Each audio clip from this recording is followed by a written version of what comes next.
Hello everyone, you're not going to believe this. Right next to me is the all-new Toyota CHR Plus. Now I want to tell you all something very important. Despite sharing the CHR name, this CHR Plus has no connections with the actual Toyota CHR crossover SUV. In fact, speaking of dimensions, it's slightly wider and maybe just a little bit longer. But then here is where I see the Toyota CHR Plus to be a little bit more advantageous because it doesn't follow the EV car stereotype. Let me show you some really cool things right now. No pretentious pop-out door handle. Look at this.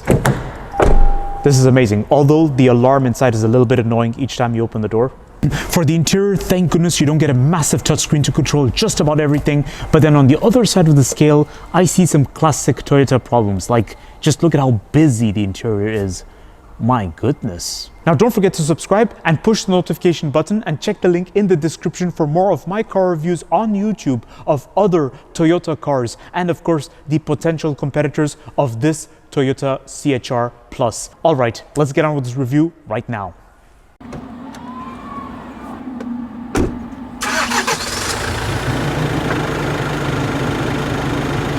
Hello everyone, I'm Uday, I'm AutoChamp Wandelen, and right next to me is the all-new Toyota CHR Plus. Now this particular Toyota CHR Plus costs around 48,000 euros. Now in terms of EV cars, it's very similar to the Volvo EX30, the Volkswagen ID.3, both of which are dimensionally smaller and were not exactly my favorite.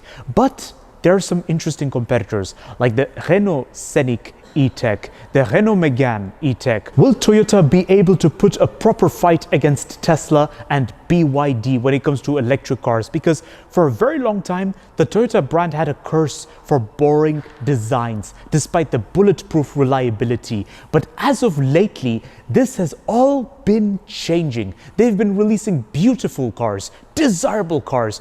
Now looking at the front of the Toyota CHR Plus, it's a direct reference to the Toyota CHR itself, judging by the headlights and the way it's designed. But then at the same time, you don't exactly have a front grille. It's just a humble front design where you have the piano black trim just right here, which gives an imitation of a grille. It looks beautiful from a distance, and I like how it links the both lighting here on the side. So it's really nice how they've gone about it, and I just like this Supra style front. You see, it makes a subtle reference to the 90s Supra if you look at it carefully from above. It's quite nice what I'm seeing, except you don't have the proud headlights like the Supra did. You just get the sleek headlights like what you'd expect on many electric cars of today. Now I have to give it to Toyota. Sometimes they know how to do one of the best 5-spoke alloys. I saw this on the Toyota RAV4, and now seeing this on the Toyota CHR Plus, there's just something about these 5-spoke alloys that look gorgeous. Also, if you look towards the side, you have a bit of a cross-country theme. Now having this sort of theme on an electric car of 48,000 euros is not unusual actually. It's quite standard and normal. From certain angles, it kind of reminds me of the Volkswagen ID.4 if I'm not mistaken. Even on the Volkswagen ID models, they also have the cross-country theme. So where you have the hard plastic surrounding the wheel arc just right here. This protects the body paint from paint wears in long term. So this is advantageous actually. But for those of you who wanted a bit of a premium twist to the exterior, I'm not exactly sure what to expect on the higher trim levels. But then there's also a little problem when it comes to the rear door. I'm not exactly a fan of the fact that they put the handle onto the C-pillar like this right over there, you see. Now it gives it a coupe effect. Now towards the rear, something very interesting is happening. You don't get Toyota written in letters, and this actually has to be the first time in ages I've actually seen a Toyota badge this tiny onto the rear. The last time I saw a tiny Toyota badge like this was back in the 2000s, everyone. I think it was the Toyota Corolla that had a tiny badge like this, or even the Toyota Aygo and the Yaris. So it's very interesting how Toyota brings back the tiny badge over there, and you don't have Toyota written in letters like you do on most EV cars. And I have to confess, this is one of the best things I've ever seen as of lately. I really like it. But then there's another problem. I don't know if it's just me, but from this angle, it looks as if Toyota lost inspiration a bit. It kind of reminds me of Stellantis crossover SUVs, like the Peugeot 3008 or 4008. I'm not exactly sure, but it looks a bit Peugeot-ish. And now I'm going to talk to you all about the interior of the Toyota CHR Plus. Now, I don't know if it's just me, but I'm under the impression the steering wheel is tiny. Look at this. It's a bit small. It looks as if it's come from a Yaris. But I like the leather-wrapped steering wheel, and it's quite squidgy to hold on to. It's quite nice. But then there's also something else that I find a bit conflicting, because on this adjustment, it's obstructing my view of the instrument cluster. So I have to adjust it downwards or upwards. But if I adjust it downwards, the tip of the steering wheel does obstruct a little bit my view of the instrument cluster. It's a little bit distracting. So I'm not exactly a fan of the way the steering wheel was designed, and it seemed like they tried to imitate Stellantis here, especially Peugeot, because I know Peugeot is obsessed with those tiny steering wheels where you have to put it down to see the infotainment system. You cannot put it upwards. There is usually on conventional cars, you see the infotainment system or the instrument cluster through the area between the drum of the steering wheel and the handle. So it's a bit conflicting what I'm seeing over here, and it's a bit unusual because Toyota tends to stick to bread and butter basics, at least for the longest time I've known the brand. And yet whenever they try to do experiments, or whenever they try to venture into style, it just tends to backfire. But that's just my opinion. Now, when it comes to what they've done over here, thank goodness, first of all, that they don't have a massive touchscreen to control just about everything, although you do have it to control the air conditioning likewise, but it's not a very big deal because you get your transmission just right here, and then you also get your driving mode buttons right here, handbrake, parking brake just right here, and you get 2 charging pads just down there. And another practical thing would be the position of these cup holders. They're all the way down there, so when you have a tall drink, or let's say you just went to a McDonald's and you ordered a tall drink, you can put it right there and it doesn't get in the way. You can still reach the transmission right here. You can reach whatever's there without the drink obstructing your wrist or anything, you see. And you also get the central console storage. Central console storage is okay, it's actually quite deep, but I'm just a bit surprised that for a crossover SUV that's electric like this, you get a Mercedes style armrest like this that opens sideways. But okay, I guess it's for the front seat passenger to also have access to it. I'm not sure about the armrest like this, and it's not even adjustable, but then it's not a very big deal, everyone. It's not a big deal at all. The seating position, the seating adjustments, it's manually done. So yeah, it's of selective taste. And now some car manufacturers, they actually scream value for money, because not too long ago I had the chance to review the Kia EV5 and it screams value for money. In fact, I'm not exactly sure what's the purpose of this particular design, but it can be of selective taste, I'm sure. And then this brings me down to the glove box. I don't see any glove box, guys. Just like some EV cars, the Toyota CHR Plus has adopted a concept where you have some additional space just underneath everything. So just over here, there's some additional space for storage.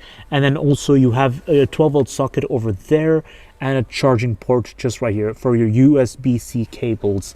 Now, this is a concept I'm not always a fan of, and this is nothing about Toyota again. This is about all car manufacturers that have adopted this concept. But then on the other side of the scale, why not? It's actually clever. They've made use of the extra space, but I still just can't get over this glove box over here. Well, what was supposed to be a glove box.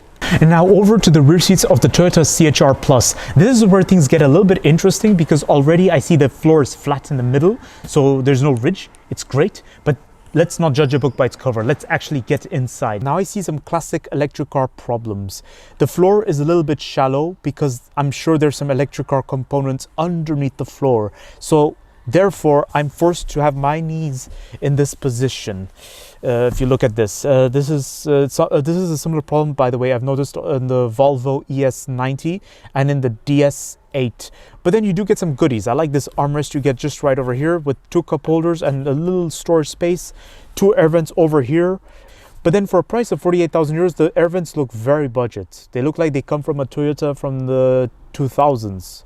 Or forget 2000, they look like they're from the 90s. I mean, now everybody's coming up with cool, sleek air vents, but then, anyways, not a very big deal. Otherwise, the visibility outside is quite nice, and it's actually slightly better than the Toyota CHR itself, because I remember the Toyota CHR did have a bit of a problem for having a massive lump of plastic obstructing your view outside. So now here, everything seems a bit more refined. And you get backseat pockets, but the backseat pockets are again a little bit firm because of the leather. So it's again, it's of selective taste. Otherwise, I'm proud to tell you all that everybody in this car gets a handle just above. This is pleasant news, and I'm emphasizing on this because some cars did not offer this feature. But then there's another problem. The door bin is very, very narrow. It's just narrow enough to hold a bottle. when it comes to practicality, there's a lot of things I have to say about this Toyota CHR Plus. Now, some EV cars actually offer you a frunk. This is where you have storage space underneath the bonnet. But in the case of the Toyota CHR Plus, you don't exactly get that. You just get the electric motor underneath the bonnet. But then, to be fair, who really uses a frunk often? And now we're gonna have a look at the boot space of the Toyota CHR Plus. So to open the boot door, there's a button just right here, and thank goodness for this, because I'm a bit annoyed with the pretentious concept everyone has come up with, where you have to push the badge or push some random button somewhere. You just get a nice button over here. Well, the boot space is not as interesting to look at as compared to that of the Volkswagen Group or some of the Stellantis cars. But then over here, you get some additional storage space, and you can actually remove this boot floor if you want and store it in your garage if you don't need it, because there's nowhere else to put it in the boot space. I just don't see any practicality solution. So when it comes to the Toyota brand, reliability is the top priority likewise, but then practicality has always been hit or miss. One moment you see something extraordinary, the next moment you are scratching your head thinking, what was going on over here? What was Toyota thinking with this design? But then there's no 12-volt socket either. I don't see any smart feature. You get tether points which are plastic onto the side, so I'm not going to depend on those tether points really for something heavy. You get this rather flat lip over here, so when you load luggages in and out, you will make contact with this area, which is a durable plastic material. It's quite nice, easy to slide the luggages in and out. But then the boot space is not exactly deep. It's almost like that of a Toyota Corolla estate wagon, give or take. So here's my conclusion of the new Toyota CHR Plus.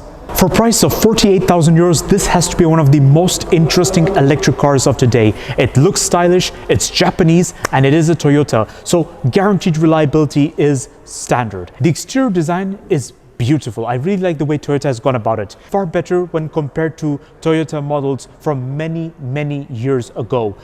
Today, the exterior design looks actually premium. It looks expensive actually, but when you sit inside, that's where the problems begin to emerge, and that's where we see some classic Toyota problems. The interior used to be boring back in the days, back in the 2000s, back in the early 2010s. Now this interior is not boring at all. I've noticed whenever Toyota tries to play adventurous with their design, they try to be stylish. That's where things get a bit weird, because I'm not sure about the small steering wheel and then the tip of the steering wheel which obstructs my view of the infotainment system. I'm not exactly sure what Toyota was intending over there. It seems like in certain areas they drew inspiration from Stellantis in this regard, because I know Peugeot has been obsessing with this as well, and I'm not a fan of this concept at all. I prefer something conventional, especially for the Toyota brand. So I'm a bit surprised they tried some experiments with this interior here. But then on the other side of the scale, thank goodness you don't get a massive touchscreen to control just about everything on the car. You get physical buttons where necessary, and you get a nice swivel wheel for your transmission. This is something I really like. For a price of 48,000 euros, this is one of the most interesting crossover SUVs, but if you're looking at value for money, it can be a little bit questionable, because the Kia EV5 costed around 50,000 euros to 60,000 euros. And there with the Kia EV5, you get a bigger SUV, you get more equipment on board. So that's where it screams value for money. The biggest beauty about the Toyota brand, especially this Toyota CHR Plus, is that 10 years from today, I can walk straight back to this car and I know I will see it in the same state as I saw it today, everyone. The interior, the exterior, I will tell myself, wow, this car hasn't even aged. It's not dated at all. And that's not something you can say about all car manufacturers. Some car manufacturers offer a premium look, they offer a strong identity, but 5 years from today, they tend to end up in junkyards. They tend to look badly dated. And that is something you cannot say about the Toyota brand, about the Toyota cars. That's advantageous. I really see great potentials for the Toyota CHR Plus. So don't forget to like, subscribe, and stay tuned for more videos that are on the run. Check the link in the description for more of my car reviews on YouTube, where I review other Toyota models and of course the potential competitors of the Toyota CHR Plus. I look forward to seeing all your comments. Please let me know what you all think. I'm very eager to know what you all think. All right, take great care of yourselves, and I will see you all next time.